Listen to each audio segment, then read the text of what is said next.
Daniela and I'm a professional English teacher. I can tell you this, we are going to start with the idioms, and you're probably wondering why idioms? Why don't we start with grammar or vocabulary? Well, idioms are sort of vocabulary, but if you really want to speak English, if you want to speak true English, you know, it's good to know idioms, because that way you are telling the person you are speaking to that you really know the bottom of the language. That's it. So let me not waste any more of your time, and I suggest we start. Stay tuned. First idiom is actually black sheep. Why black sheep? Why is it so interesting or exclusive? Well, it's very easy. Black sheep is not like the other sheep who are basically white. This sheep is black, and this is the member of the family or the group who is totally different than the other members of the family or the group, that's for sure. And he's usually the disgrace. But you know, although it's a kind of negative meaning, I say it's not always so bad to be a black sheep, because black sheep are those who are changing the situation, changing the game, who are actually changing the world.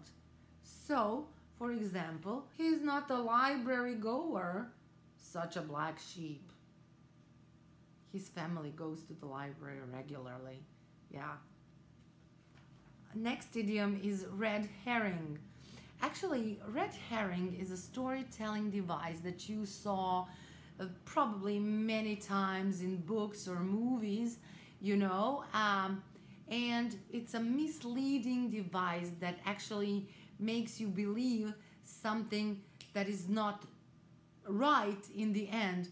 You think this person did that, and in the end you realize that it wasn't that person. For example, Hercule Poirot showed us that the whole story was a red herring. Oh my God, we thought that he was a positive character, that he's going to save the world. But no, in the end, we found out that he was a villain. That's a red herring, ladies and gentlemen. That's it. Okay, and the next one is the underdog. Okay, the underdog is a person, very unknown person, whom nobody believes that he's gonna do anything good, but in the end he actually wins. We know a lot of underdogs in history, but I will not talk about history, because history is a very shaky ground, because who's the hero for me might not be hero for you. But let me think of the example. Oh yes, the underdog or an underdog is a slave who raises above his situation and becomes a distinguished leader. Yeah, or a little unknown sports team who finally wins the championship, right? Wins the cup. Those guys are underdogs, and hooray to them. And finally, a sacred cow.